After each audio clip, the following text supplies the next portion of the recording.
Well, hello, Deidre and Glen. Hello. Hello. Hello. I am sending each of you the warmest welcome. I hope you can feel that through the screen. I am so excited to be joining together today in what I'm sure is going to be a beautiful conversation on the Attachment Theory in Action podcast. And so thank you and welcome. Most welcome. You're welcome. And I'm, like I said, so excited. I'm sure that's going to come out throughout our interview because I can't really control myself.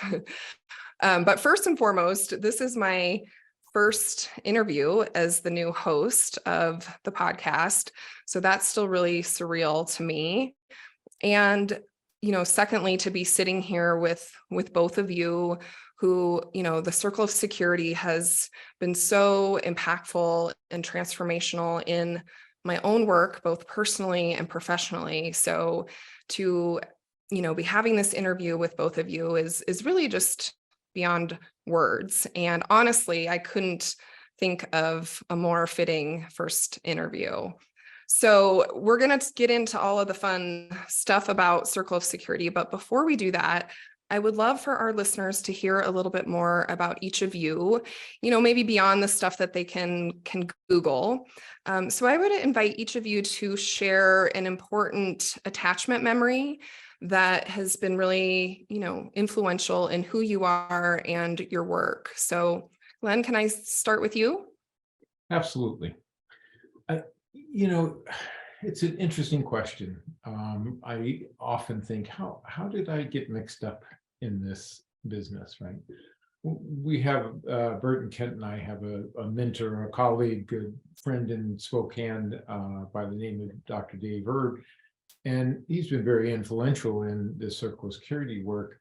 But he also said one time that I think that everyone that becomes a therapist because they failed with their first client, meaning their primary attachment figure. Mhm.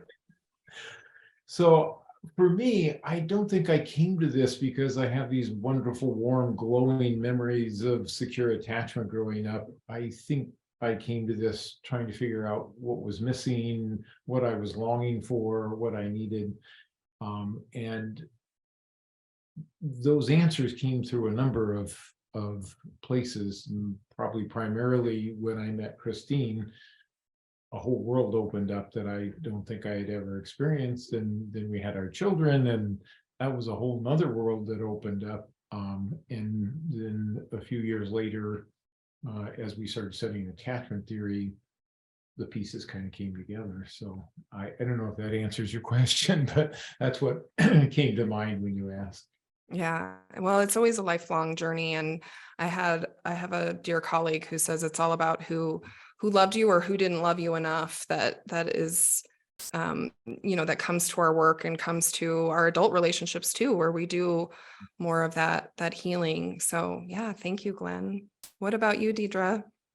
Well, it's fun to follow Glen's introduction because I think that I have that lived experience of what he described, is that I came to learn about circle security as a professional many, many years ago. But what really got me excited about it was what it offered to me on a personal level. And in many ways, I had had a lot of childhood adversity, and it started to help me really organize my mind and really brought clarity to some of the problems that I struggled with over and over again. And then having this framework of like starting to make sense of and a way forward in a different way. I also would say that in classroom, one of the things that I really have enjoyed learning and thinking about the lens of attachment in early childhood and with early care professionals is that I was that child who everywhere I went, I found a teacher. Mhm. I grew up in the military and we moved, and everywhere I lived, I found a teacher who gave me what I needed, that provided me with that earned security and relationship. And I'm forever grateful for those teachers along the way. Beautiful. Yeah, I think I'm going to start asking this question in most, if not all, of my interviews, because these memories, those teachers, those relationships we have later in life, they're all so embodied in who we are and what we bring to this work. And so I think just bringing them into our space with more awareness and intention is just a beautiful way to start the conversation. So thank you both. So speaking of memories, I would love to get a little bit more into the origins and the birth story of Circle of Security, because it's so rich and so important. And I'm sure we could spend the whole time just talking about that. But if one of you could just give us a little flavor so we can understand how that, led to Circle of Security. Sure. I have a visual, so for folks who are able to view this, that I'm going to just share right now, and you can see that. But this is probably what we're most well known for in Circle of Security International, is the graphic of the Circle of Security. And it's a graphic that captures attachment at work. And this is really a life's work of Glen and Bert and Kent that they were able to capture in one simple image. Tons of complexity that has this radical simplicity to it. There's, as we look at this graphic, I'll just briefly describe that there's two people always on a circle, on the Circle Security. There's the caregiver and there's a child. And the caregiver, they really have two jobs.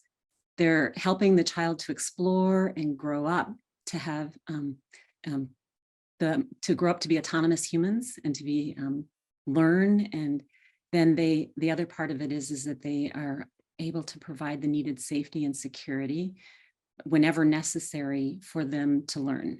As we like to say, that the brain needs to feel safe so learning can happen. And so for these caregivers, competent caregivers, they're the hands on the circle. You see the job of the hands is in the bottom right corner of the circle. It says that the job of the hands is to always be bigger, stronger, wiser, kind. Whenever possible, follow the child's need, and whenever necessary, take charge. And the child's needs are listed on the graphic. The need on the top of the circle of the caregiver when they're out exploring is the 4 needs: watch over, delight, help, and joy.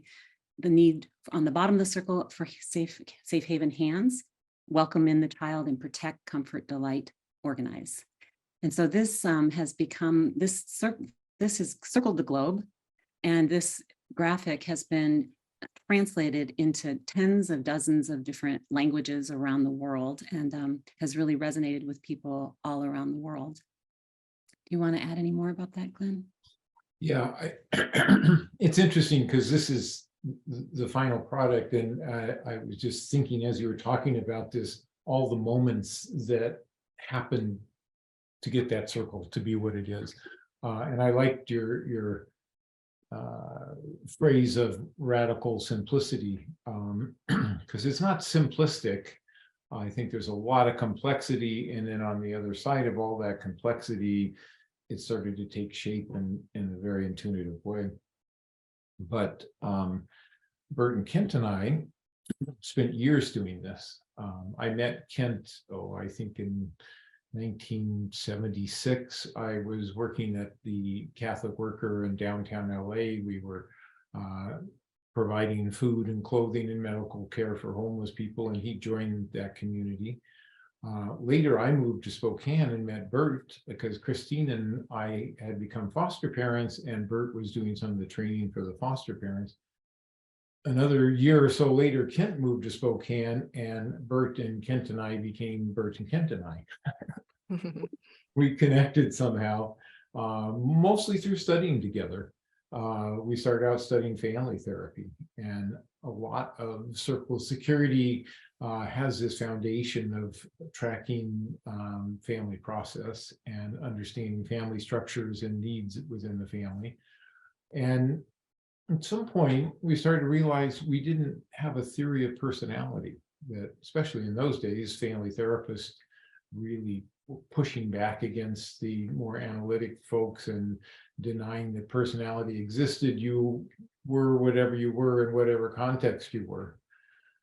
But it was clear that we took something from context to context, and trying to understand what that was led us into studying object relations, specifically through James Masterson's work.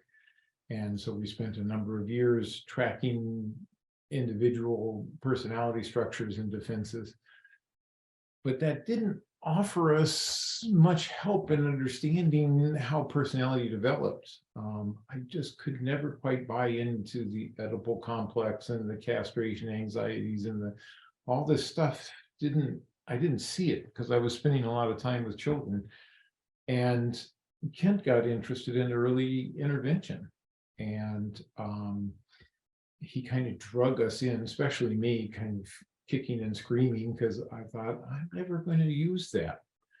Well, one of the places he drugged me to was at 4-day training with Jude Cassidy in coding the preschool system.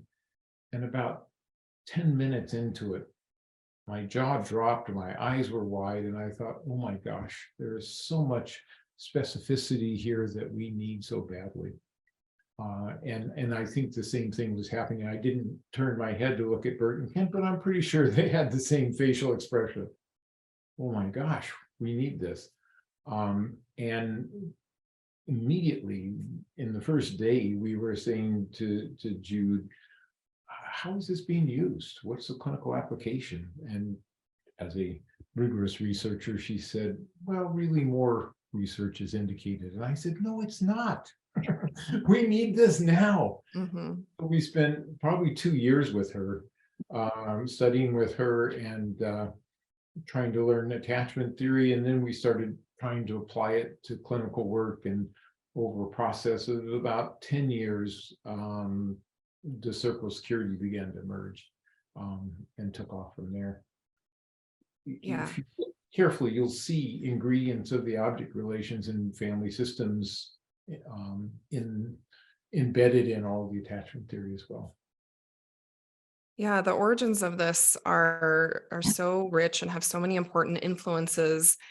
And I love how it kind of parallels attachment too, because it sounds like there was a lot of trial and error and messiness. And I know on your website, you talk more about the origin and all the messy drawings that started it off. And then you ended up with this coherent version. And much like in real relationships, you hope that you know, that each partner can figure each other out and their needs out. So such a beautiful story. And I would love to hear more then about how this evolved into Circle of Security Classroom. Well, the same experience that many people have had who are doing Circle of Security and also working in early childhood is they're getting pulled, well, how can we use this in the classroom? And for me, we were doing our first research in Circle of Security at Head Start, and a woman named Pat Shark was the director in Spokane, and she said, I love what you're doing, helping parents with their relationship with children, but I need you to help teachers with their relationship with children. And we kept pushing her off because we didn't know the answer. Mm-hmm. Or we'd give her some clever little something, you know, but it was never enough. And she kept persisting. I finally said, because I had been a mental health consultant in Head Start for a decade by that time, I said, let me pick 10 teachers and we will meet once a week for the school year. And at the end of that, I'll have something to offer you. And I got to handpick this group of teachers. The mean number of years in preschool, I think, was 15, or I have to go back and look, but enormous amount of time. They were incredibly talented teachers. And every week on Friday, you know, I thought this was going to be horrible. We'd all be too tired, but we all confessed at some point it was the favorite part of the week. I would present this theory and they would start talking about how to put it to use in the classroom. And by the end of the year, we had some coherent way to think about how to use this in the classroom. And I had written this out very carefully on scraps of paper and the back of envelopes. And it wasn't until Deidre came along and said, we need to make this more coherent and user-friendly. And so you can talk from there where it went, Deidre. And I think my bigger issue, besides, yes, making it coherent and user-friendly, was making it scalable. We can't all have access to Glen. I was really lucky that I did. And so my origin story with that is that I was receiving supervision with Glen for how to bring as a provider for the intensive, excuse me. And I was also at the same time, I was the director of a childcare center. I worked in a school-based program with adolescent parents where I was there as a clinician. And I had gone to get training in the intensive intervention with Circle to bring it to the parents. But I also was sitting there next to a childcare center, and I was a director. And of course, Glen got real interested in that. And it just made sense, right? As I was understanding it more, and we talked about this, that it would make sense to start thinking about this model in the classroom. And so I got continued supervision with Glen and started to bring it into childcare settings with Glen, and got very interested in it. And I always remember different kinds of ways of how, having worked in childcare and watched it and understood it, that this was, again, this whole shift from focusing on how do we manage problematic behavior to how do we come up with an intervention that actually moves the quality of the relationship towards more security. And just continuing to try to think about what that shift would be like in the classroom. And so that's where the action's been at for us for many, many years, is how to manualize that. Yes, how to take the focus off of stopping behavior and put it on how to meet these relationship needs. And magically, and it did feel like magic to me many times, children's behaviors take care of themselves. They actually, when they feel safe and secure, they're cooperative and engaged and ready to go to work. And the teachers would be amazed. I would secretly be amazed. I didn't like to tell them, boy, I'm as surprised as you are that worked, but I was amazed. And so again, I think Deidre did a great job of starting to put that into a form that it was scalable.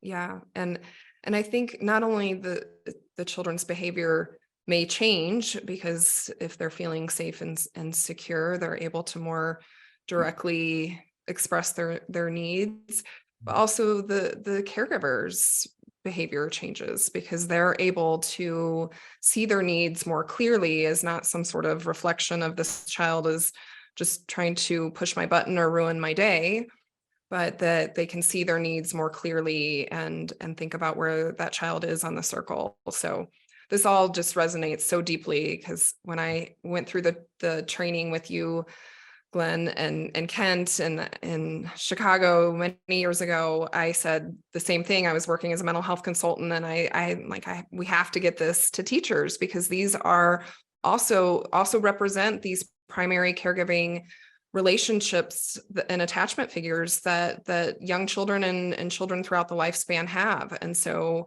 it applies to all of us.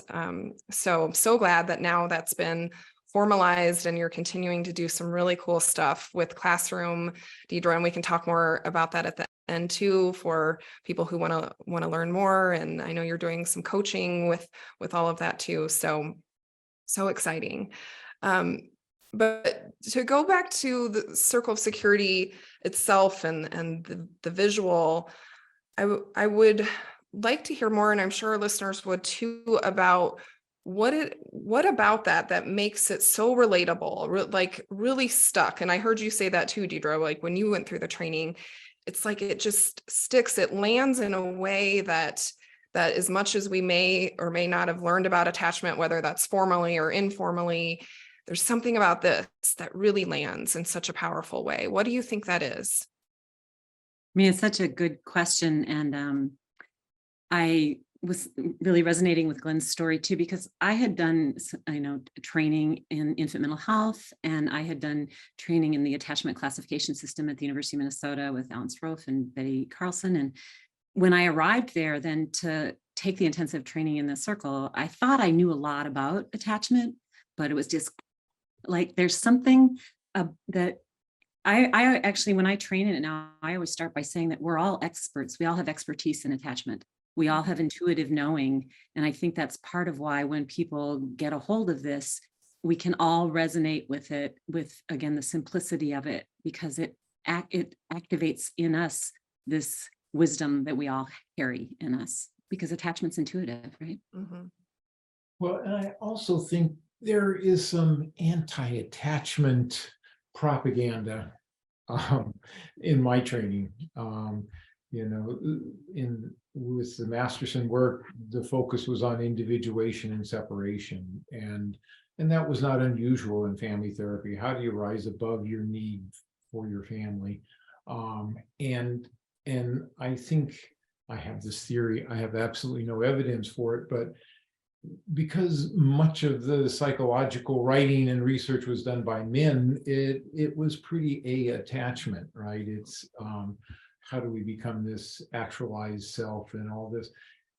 When women started getting involved, they messed everything up, right? Because you ask a man yes or no, and they'll say yes or no. You ask a woman, they'll say, well, it depends. And they bring some complexity of relationship into the conversation. This is, again, I have no real evidence, but I think this wonderful enriching process happened as people started to understand the role of relationship and who we are, and that we can't escape it. We can't rise above it. The solution that was presented in object relations was basically individuation, separation, don't need relationship.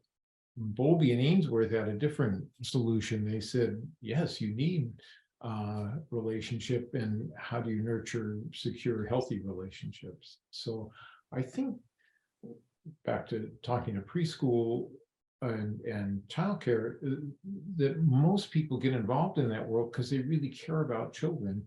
And to open up this idea, your job isn't to stop behaviors, your job is to form relationships, really just lights a fire for people. They get very excited. And I think that's true for parents in general and all of us, that this 4 million year old wisdom we have about needing others, about being part of a pod or a gaggle or a tribe or a whatever, gets lit up when it gets that validation from the outside, and when it gets a language.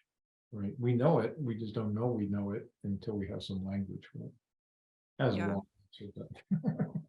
Yeah, that's one of the things I really love about Circle of Security, is that shared language, and the way it's presented is so digestible and, you know, user friendly. And yeah, anything else you wanted to add to that, Deidre? I think that two things that, again, I think resonate with folks all around the world is this hard, built deeply into this this framework is the belief that every parent wants to fully love their child, the positive intentionality that I'm doing this out of a deep love for my child, and that every parent endorses this idea that they want secure relationship with their child.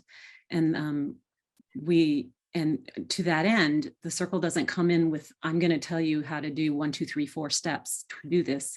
What Circle offers is a lens, a framework of understanding to help parents engage in their own wisdom. It's a very respectful model, and I think that's part of what makes it so relatable and user-friendly. Yeah. Right. And I think that's why it's been embraced and endorsed in so many different cultures. I had this lovely gift of getting to travel around the world and talk to people who are interested in parents and children and parents themselves. And from a small village in Uganda to Scandinavia to working with Maori people in New Zealand, and First Nations and Native Americans here, every culture, somehow the light goes on. And because we're not saying, here's how to raise your children, we're simply saying, here's what your children need. Now you tell us how you can meet those needs. It seems to be, like I say, embraced. And yeah, attachment is universal. So one of the key components, and I know this was another part when I went through the training that was so profound. So, and one of the key components of Circle of Security talks about shark music. And so I would love to introduce our listeners more to shark music and what that's all about. So Deidre, did you want to tell us more? What I'll do is I'll play that so that people can hear how we use it in the world of Circle of Security. When we say shark music, you can also have a lived experience of what we're talking about here. I'm just going to play for people who are listening, but if you're visual, you'll be seeing it on the screen too.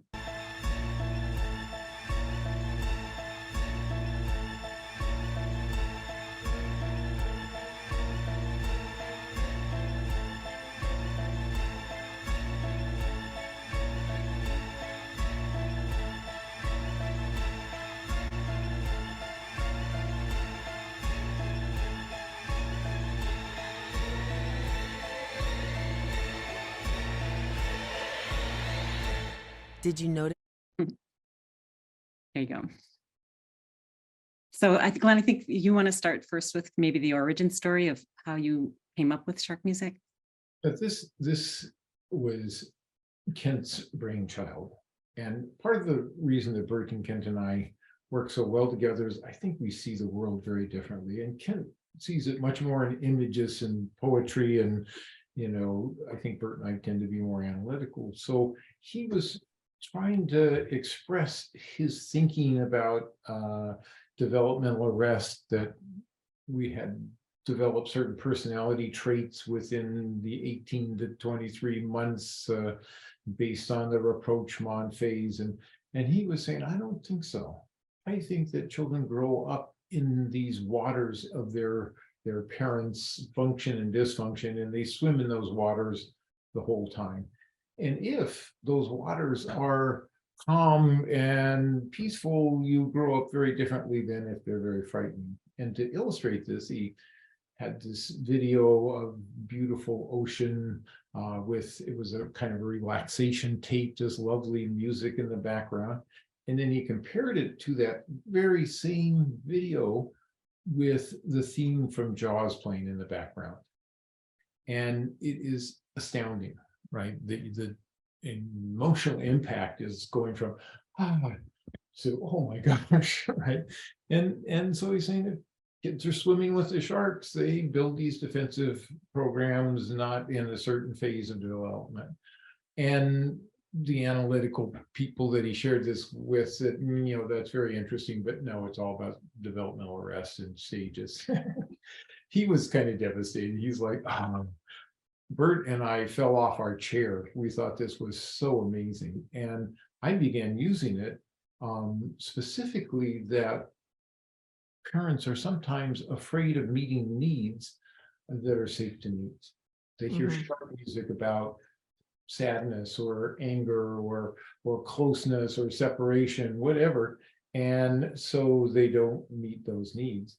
And I presented this at a workshop I did. And afterwards, this person came up to me and I finally talked Kent into, no, this is good. You have to start using this, and showed him how I was using it.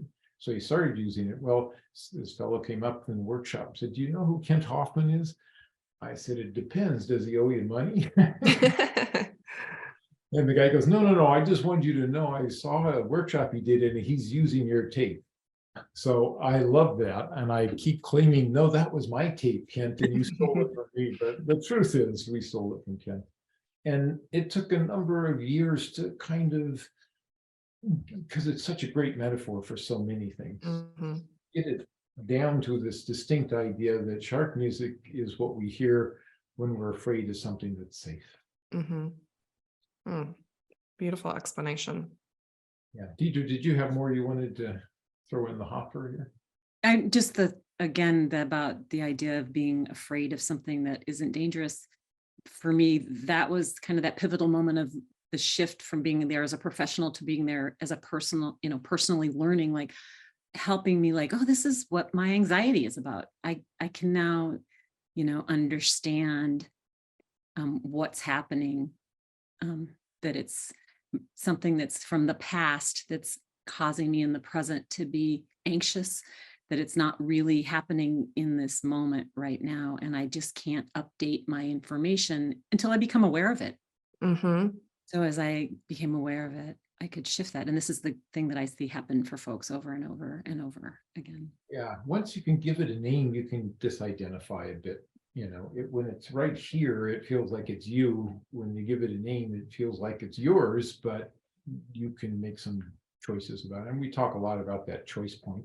Yeah, and it's a way of disconnecting from it and recognizing that we all have shark music and those, Selma Freiberg would say, ghosts in the nursery and things that come up. And this just brings, like you said, the power of awareness so that we can choose to make a different choice when we're able to catch it. So I love that it's catchy, which I think is part of the reason Circle of Security has caught on the way it has, is that it gives all of these kind of complex ideas and makes them so much more relatable. And so, yes. The other thing among so many things that I love is, and we've kind of alluded on this already, is the way, both Deidre and I were so deeply impacted when we first went through this training. And because we have to also think about our own shark music as professionals and in our personal relationships and all the things that come up. And so for me, that's the other thing that's so impactful about Circle of Security, is that I've learned so much about myself and continue to through this lens. And so was that a byproduct, or was that intentional, that you were going to make us all so vulnerable and think about, all of our own stuff? Yeah, no, anything we can do to make people uncomfortable, we're happy to. But in fairness, Bert and Kent and I went through the same process. We were deeply steeped in separation and individuation, and I knew there was something off about it. I remember hearing the term self-regulating other, meaning having somebody that helps you regulate your feelings. And I thought, what a great concept. And I was immediately told, no, that's a bad thing. You shouldn't need other people to help you. And I thought, okay, we're off base here. But I couldn't put it together until we got involved in attachment theory. And as Bert said, it changed the way we thought about relationship, not only professionally, but our personal relationships. And it turned everything upside down and inside out. And we all went through this process of trying to make sense of what we, I think, for 4 million years had known, but hadn't had the language for. And I remember Bert saying our theory of change was, yeah, learning about this really knocked us over. I assume if we teach it to other people, they'll have a similar experience and begin to reflect and see and understand relationship on another level. So it does have that power of kind of sneaking up on you, and suddenly everything else changes. So. Mm-hmm. Yeah, and really increasing reflective functioning, which I know is a goal of those who go through Circle of Security, whether it's more on the preventative side or intervention side. So let's get into that a little bit and talk about, first, maybe it might be helpful to differentiate between the different Circle of Security offerings. Mm-hmm. Yeah, one other thing I did want to just say too about this, about the reflective piece for facilitators or for professionals, is that's a large part of the feedback that we get. And many people may go on and never really bring this to parents, but they find it helpful in their own personal journey and, this process of becoming better as a clinician or as a practitioner in the delivery of the service. And we've talked about that, that it seems like that this is one of those skills that maybe as we go on to gain expertise and training and instruction, we don't have so much opportunities to really do the work.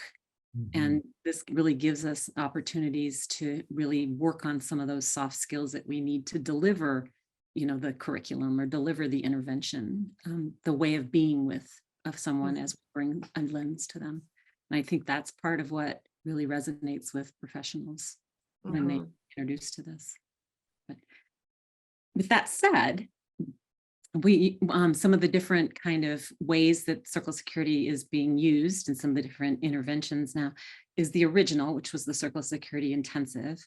And we're working now. One of the things, again, we had to realize was that Circle Security is wanted, and people are requesting it all around the world. We can't keep up with the demand to build a workforce. So we've been trying to take advantage of what we've learned from this world during the pandemic of how to use online learning. So we're trying to build more structure and more learning opportunities in an online learning platform rather than depending on having to go and be in person all the time. And so we're working to build our Circle Security Intensive program to have, there is an in-person component, but there's also then online components that are involved in it. The Circle Security Parenting, which is the one that we're probably most well known for now, which is a manualized and videotaped series that we bring to parents and train facilitators to deliver. That's trained both online and in person. And Classroom now is one that we've been building, and that is Classroom right now is able to all be taught in online and synchronous online and asynchronous online experience for folks. The Classroom. Yes. Okay. I think that's helpful. And to go through the Circle of Security Parenting, that's open to beyond, just therapists, right? Yeah, yes. That's an interesting thing that gets brought up about because the intensive is focused on building capacity in clinicians. Mhm. And the parenting intervention, the parenting manualized series was intentionally, I mean, Glen can speak to this too, but the decision of whether or not who should be trained in this, one of the most important capacities of someone to deliver that with parents is reflective functioning. Mhm. And so the experience and the observation that led to the conclusion that having a clinically trained degree, right, to be a professional who's clinically trained doesn't guarantee that I'm going to have high reflective functioning. And so the decision was made that to make this accessible across professional deliveries, right? That people come in from all walks of life. The one thing that we all have in common is that we all work with caregivers, and we all have a desire to want to help struggling families. Yeah. Yeah. And I love, And Deidre's right. We really wanted to make this available to people doing parent education, to peer advocates, to, because when we were training clinicians in this rigorous 10-day training plus 2 years of supervision, we trained 5s of 10s of people, right? And the need is so much greater. So it really was, we were invited by Bill Gates' group to come present our work. And of course they loved it, but they were saying you need to make it scalable. And that got us thinking about, well, what would that mean exactly? How do we make this available to more people? And so we really did our best to open it up and to have more families served. yeah, I really appreciate how it's really a continuum of services from the Circle of Security Parenting and Classroom really infuse so much helpful prevention, and then all the way through to the intensive side for more intervention strategies. So I think this would be a good time because to hear more about the families that have consumed Circle of Security, whether that's through parenting or intensive. What have you learned from these families? Well, Bert and Kent and I pretend like we developed a Circle of Security, but really most of the credit goes to the Head Start families we were working with. And we had this idea, we had these graphics kind of put together because we had applied for a grant with Bob Marvin as the principal investigator, and it was supposed to start in October, and they didn't announce it until the end of September. So there was this scramble to put something together. And so we would present it to these wonderful Head Start parents, and they would go, "Oh, that's stupid. I don't know what you're talking about. What does that mean?" "Oh, it was just killing us." And we'd spend all week rewriting, and we'd bring it again, and they'd go, "Oh, okay, I get that, but I still don't know what this is," right? And so it was through that process of them being very patient with us as we tried to take Bowlby's 3 volumes and condense it to a 1-page handout, that I think it really brought the clarity to it. So, and again, also what was really clear was these parents' positive intentionality. I mean, they were there, they were putting up with our own confusion and changing every week because they wanted what's right for their kiddos. So I think a lot of the credit of this is their willingness to just be straightforward with us about what made sense and didn't make sense. Yeah, it's so important that you were able to get that real life feedback and that they kept it real for you. And I also am curious about how it's been utilized beyond, because so much of attachment research has been focused on, the mother and child dyads. What else have you seen? What have you learned from dads and non-traditional families, and the ways it's been applied? And like you said, cross-culturally, what have you learned from those applications? Well, again, I don't know, Deidre, you can jump in, but I think what I learned is, yeah, we're kind of all in the same boat, trying to figure out what kiddos need. And I work with lots of fathers. Like I keep saying, in my next lifetime, I'm just going to work with young dads, because that's just the best. I think partially because us guys don't get the experience of being a caregiver. We don't play with dolls. We don't babysit. We don't do all these things, or at least in the 50s, maybe it's hopefully changing now. And so when young dads suddenly fall in love with their kiddos, it's a long fall, and they hit so hard and they fall in love so deeply that I just love that process. When they get it, that, oh, you mean my job isn't to go work and earn money, I get to actually have this relationship with this child. So I wouldn't say dads are any different than moms, and except that I think it's a new experience, a newer experience a lot of time for young dads than it is for young moms. So I love that process. And every population that we worked in, whether it's different religious orientations or gender or racial or age, we work with grandparents and foster parents, and we get the same underlying, it's the same issues. Yeah. But Deidre, you jump in. I couldn't agree more, right? All humans have attachment systems, and we all have this same kind of intuitive knowing. Yeah. And how would you expand that to the teachers and caregivers that you've also used classroom with, Diedre? What have you learned? I think the interesting thing that how we came to, how do you bring this lens to teachers? Because in fact, people were already doing it when they were learning the Circle Security Parenting program. It just made sense to want to bring this to early care educators. Folks who have been doing the work and working in that field seem to get the connection that this would be a nice fit. The difference, though, in bringing a lens of attachment, and particularly in this program, is that when we bring it to parents, we just start on day one with confidence and this intuitive knowing, or this, the parents see themselves as attachment figures. They get it, that I'm here, this is my kid. And so one of the primary differences then between doing it with an educator and bringing this lens of attachment to parent is that a teacher might not be ready on first approach to say, what, you mean like these kids in my classroom, you're telling me they're all falling in love with me? Are you kidding? And in fact, that's what we're saying.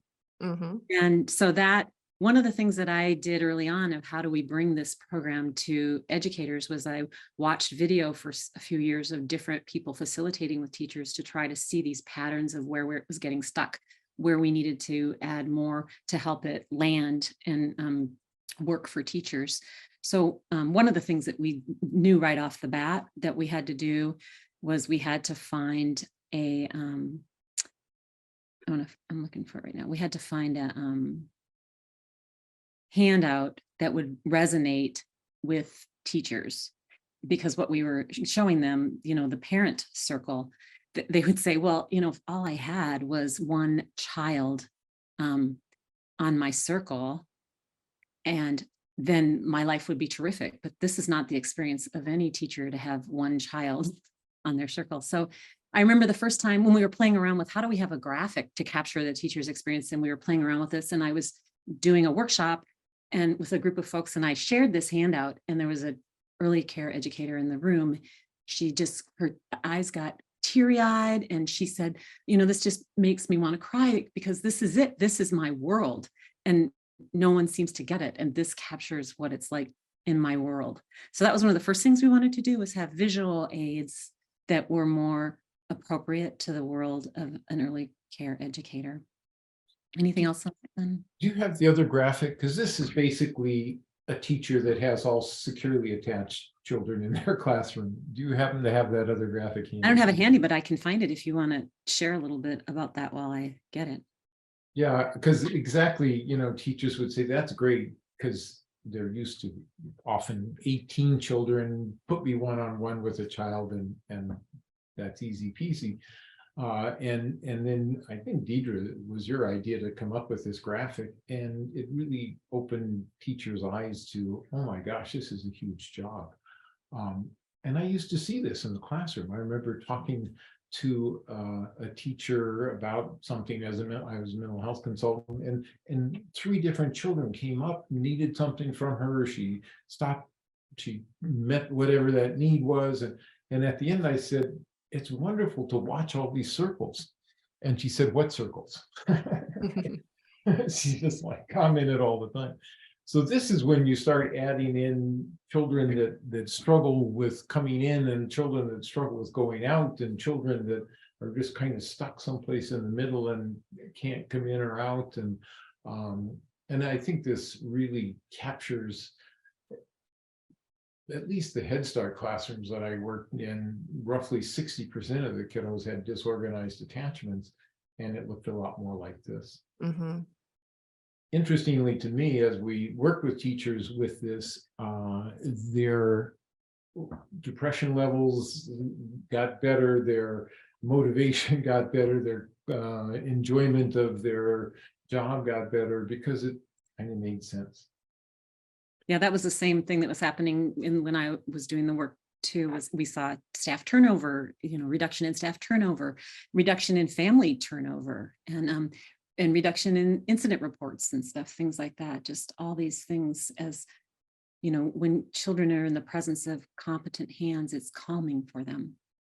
Yeah, and everybody around. Yeah. Mm-hmm. In a perfect world, in a few places, we've been able to have the parents go through the parent program, the teachers go through the teacher program, and they have this new language, right? That one teacher was telling me that this parent always struggled picking up their child. The child would whine and cry, and the parent didn't seem to be able to say, okay, it's time to go. And of course, this is miserable on Friday when the teachers are exhausted, and it goes on and on. After they had both been through the program, one Friday she just said to her, are you hearing shark music when you pick up? And it just opened up the whole conversation. Oh yeah. We had a way to talk about it. That's wonderful. And I remember when I've trained teachers in this as well, that they would often say, the parents need this too, because it does exactly that. Then you have this shared understanding. And I love the graphics that go with it for both the parenting and the classroom, but especially with the classroom, that you can see that it could look overwhelming with all of these children with different needs. Some might be on the top of the circle out exploring, while some are on the bottom, and they bring in their own attachment styles and their histories, and yet if they can truly be those hands and follow the roadmap. And it also goes back to the good enough, both in parenting and classroom, is we're not saying you're going to get it perfect all the time. It does look messy a lot of the time, but if we can give ourselves grace to know that it's about just doing it, the attachment research says like 30% of the time, if we can get it right, which I think it gives so much space for parents and caregivers to breathe a little bit more. I was just going to say, and I get excited for some of the children I've worked with. They had no experience of secure relationship anywhere in their life, mother, father, grandparents, whoever. And so they were really having their first experience of secure attachment with a teacher. And it's not like kiddos have this menu and they go, I'd like this or this or this. Their experience with their immediate family is their whole universe. And now this person is doing something very differently. And it complicates their world a bit. And ideally, it gives them a search pattern to look for. I like the way I feel when teacher does this. And that's the relationship I'm looking for. I know it exists now, right? I know this is who I want to be someday. It just really opens up a whole new direction for them. And to me, I tell teachers sometimes, you're actually changing the architecture of these children's brains. Absolutely. Having this You know, relationship. if I could pick up on that too, I think that's one of the things when folks are talking about attachment theory and the attachment system that is overlooked, and that is the hierarchy of attachment.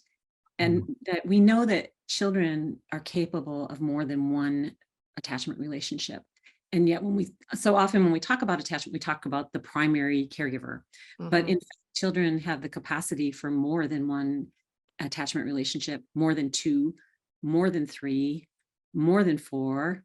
We don't know when it gets to be too many. At least I've not seen yet evidence of when it's too much that it becomes indiscriminate, but we know that it's an underutilized capacity in our culture, our dominant culture, generally speaking, that children have more capacity for attachment relationships. And so when we invite teachers into this, we're inviting them in to be part of that hierarchy. We're not saying you're going to be the primary caregiver or you're going to replace the caregiver.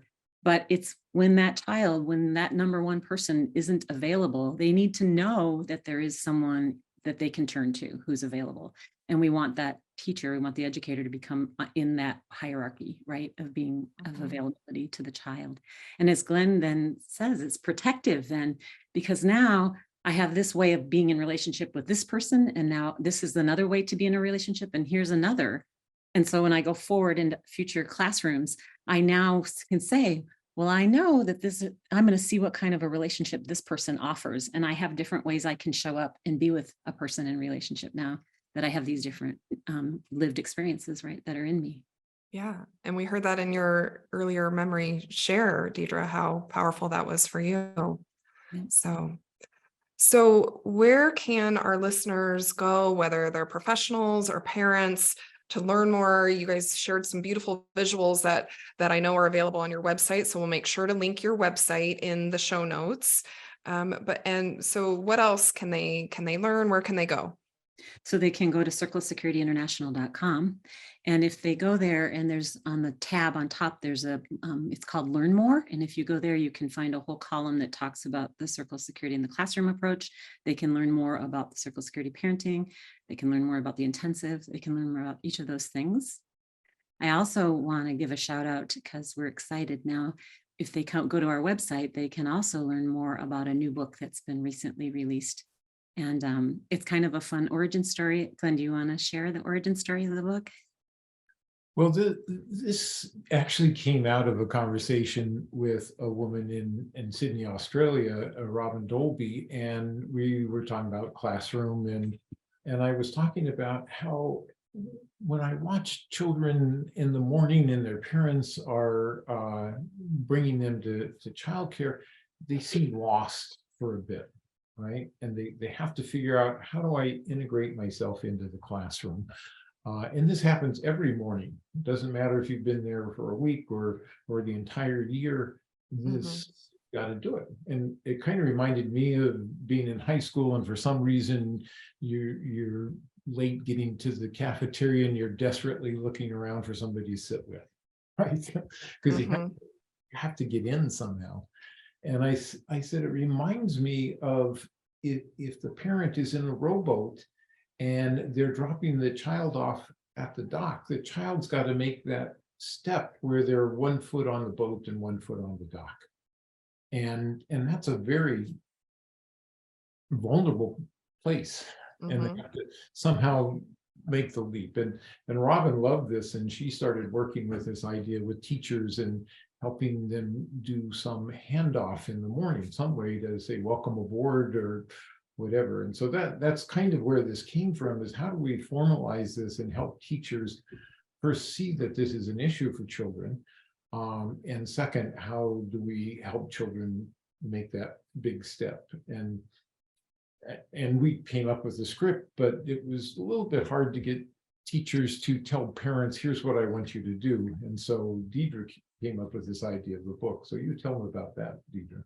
Yeah, and that was my experience too, is that we would call that the rowboat metaphor, and we would ask, teachers to do it, but it was always difficult, it seemed, to ask teachers to ask parents to do this. So I started playing around with this idea of, could we write a book that would be a book we could give to the parents, that the teachers could read to the children. And what we ended up then coming up with was this book that ended up being called Someone to Be With. And we're excited to tell you, because now it's available on our website. So if you go to the website, you can learn more about the book, but it's really the journey, and we just say that, right, of a young child to feel connected and supported in the classroom while they're away from their primary attachment person, from their caregiver. And it's really focusing that everyone has a job, the teacher, the parent, the child. They're all going to work together in a predictable way and create this structure at the beginning and the end of each day. And it's in this book where they find that. And so you can learn more about the book and get it if you're interested. I can't wait. This is amazing. Congratulations on this coming out. I can't wait to share it with our team of mental health consultants so that they can share it with the early care and educators and families they work with. This will be such a cool resource. Well, thank you. And the last thing I want to say about it is that you can get this book and start using it today and start introducing the circle security classroom approach to your classroom without ever having gone through any training in circle security at all. Everything you need to start doing this is in the book. Oh, wonderful. Yeah. And that's the other thing I like about circle of security is that these resources on your website and learning about it, is whether you go through any formal training or not, there's still a lot that can be applied to everyday life in parenting and in classrooms. So well, and now that you mentioned that too, Jenna, when I've been out in the world sharing this book with folks, I had in one audience, I had a child psychiatrist there, and she said, "Oh, I'm going to use this in the hospital for these transitions that these kids are getting pediatric units." And excuse me, and we've had folks who have been in prison settings talking about transitioning back and forth, people who are doing supervised visitations, foster carers. There's just a lot of different ways that folks are getting creative and seeing that these transitions are happening in young children's lives and where they might benefit in these other areas too. Yeah. And what I love about it is it's this introduction to seeing the world through the needs of the child. That it seems ordinary to us. I try to find words to not say drop off your child, because it felt that way. It felt like parents would drop their child off and walk away because they didn't have any way to think about what that child needed in that. And so I haven't come up with a clever term. I'm sure Diedre will, about it's hand off your child, or it's something that helps your child connect and relax and be in the flow of it. And watching videotape of this is just adorable. Kids love it because they love the predictability, they love the ritual, and so yeah, I'm excited about it. I'm looking forward to people using this and then giving us some feedback about how they put it to work. Yeah, in the child's world, it really gets to the heart of a problem that's been a child hasn't had to, use behavior to try to communicate. And that's that so often we try to reassure children that when they're dropped off, it's going to be okay. Your parents coming back, they'll be back. Yep, they left, parents leave and they come back and it'll be okay. But really from the position of the child who can't suspend their need for competent hands, it's really, okay, I get it, they're gone. But while they're gone, who's my person? Who's got me? Who gets me? And that's what this book really helps clarify in the mind of the child. And we can't wait. And we'll be happy to provide feedback too. And it's so lovely to see how Circle of Security continues to evolve and become more scalable and have more resources. And I know there'll be a lot more for our listeners to learn about, whether that's on the classroom or the parenting side. And Deidre also doing coaching with facilitators in the classroom. But our time is up. And I also want to acknowledge that, Glen, you have had such a huge contribution to all of this amazing work. And you're in your own transition of retirement now. And so do you want to share with us as we get ready to close what's next for you? Well, I supposedly retired, and Deidre keeps pulling me back in, and which I'm very grateful for because I love staying involved and getting to contribute. And big part of my current job is being grandfather, and that's delightful. We are very close. Our kids just live less than a half mile away. And so we do a lot of walking kids to school in the morning because parents have to be to work early and just being involved in their lives. And I love having this lens of circle security to watch that process in.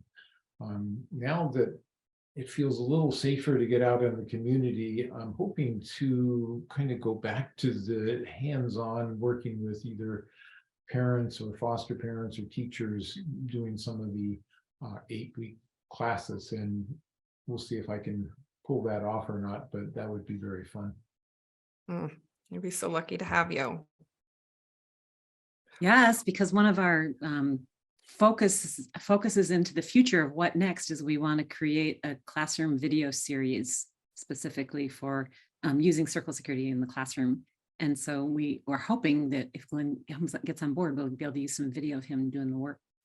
Oh, very cool. Yeah, that would be a great next step too, because I know when I've used the video with teachers, we apply it, then how do you think about this in group care? But a lot of the video footage is more reflective of parenting. So this is so exciting. And it was so exciting to have this conversation with both of you today. Thank you both so much. Was there anything else I forgot to ask or that you wanted to share more about before we close out? There's always more. I know. We have a couple more hours. Yes, exactly. And I'd be here for it. So maybe we'll have you back. I'm sure that we could, do a to be continued and pull you out of retirement some more, Glen. So, well, thank you both so much. And yeah, Well, and thank you. I appreciate that you're doing what you're doing and giving more people access to attachment theory and attachment hands-on work. And I just appreciate what you're doing. So thank you. Thank you. Well, when we're passionate about it, it comes easy, right? And it fills our cup. So, well, I hope you guys have a good rest of your day, and I can't wait till our paths cross again. Yeah, thank you, Jenna. Thanks. Bye.